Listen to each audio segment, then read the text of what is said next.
এই স্পেশাল মশলাটা ছাড়া মাংস রান্না করলে আমার কাছে মনে হয় মাংসের কোনো স্বাদই আসে নাই। এটা দিয়ে যেমন গরু মাংস, খাসির মাংস থেকে শুরু করে বিরিয়ানি, কাবাব সব কিছুতে ইউজ করা যায়। এটা যদি রেডি থাকে আমার কাছে মনে হয় রান্নাতে কোনো প্যারাই নাই। তো এটা আজকে আমি আবার বানিয়ে নিয়েছি, আর কোরবানি এসে গিয়েছে, তো একটু যেন বানিয়ে নিলাম, শেষ হয়ে গিয়েছিল। এটা মাংসের মধ্যে দেওয়ার সাথে সাথে অসম্ভব রকমের ভালো একটা স্মেল বের হয়, আর মাংসের স্বাদটাকে 10 গুণ বাড়িয়ে দেয় আমার কাছে মনে হয়। তো এটা বানাতে আমি প্রথমে নিচ্ছি ধনিয়া 1/4 কাপ, জিরা 1/4 কাপ, শাহি জিরা নিব 1 টেবিল চামচ, গোলমরিচ নিয়েছি 1 চা চামচ, তারপরে নিচ্ছি আমি সবুজ এলাচ নিব 2 চা চামচ,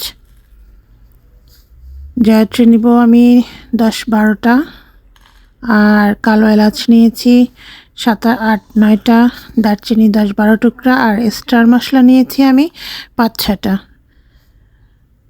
আর জায়ফল আমি একটা আস্তই দিয়েছি।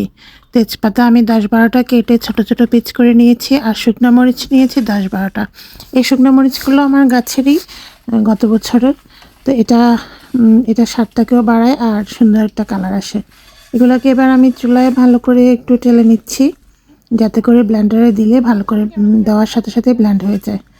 তো নেড়েচেড়ে ভালো করে একটু টেলে নিব। সবগুলো মশলা অসম্ভব সুন্দর একটা গন্ধ বেরোচ্ছে।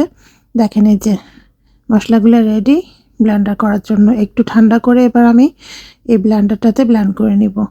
এটা আমি মশলা ব্লেন্ড করার জন্য ইউজ করি, এটা খুবই ভালো একটা ব্লেন্ডার। তো মশলাগুলো এটা একটু যেহেতু ছোট, আমি মশলাগুলোকে 2-3 বার করে দিয়ে ব্লেন্ড করে নেব।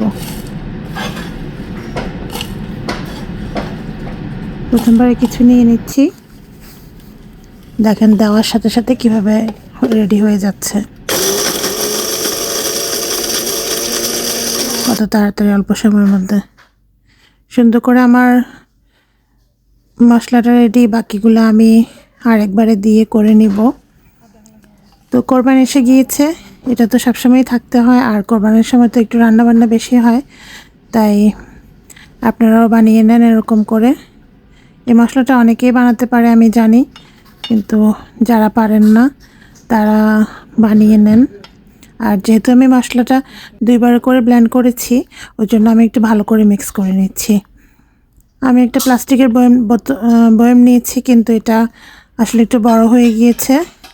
আমি ছোট একটা বাটিতে দেখি ঢুকিয়ে রাখবো, এটা অনেক দিন পর্যন্ত থাকবে, শেষ না হওয়া পর্যন্ত ইউজ করা যাবে। তো আমার ভিডিওটা যদি আপনাদের কাছে ভালো লাগে তাহলে লাইক, কমেন্ট, শেয়ার করবেন। সবাই ভালো থাকবেন। আল্লাহ হাফেজ।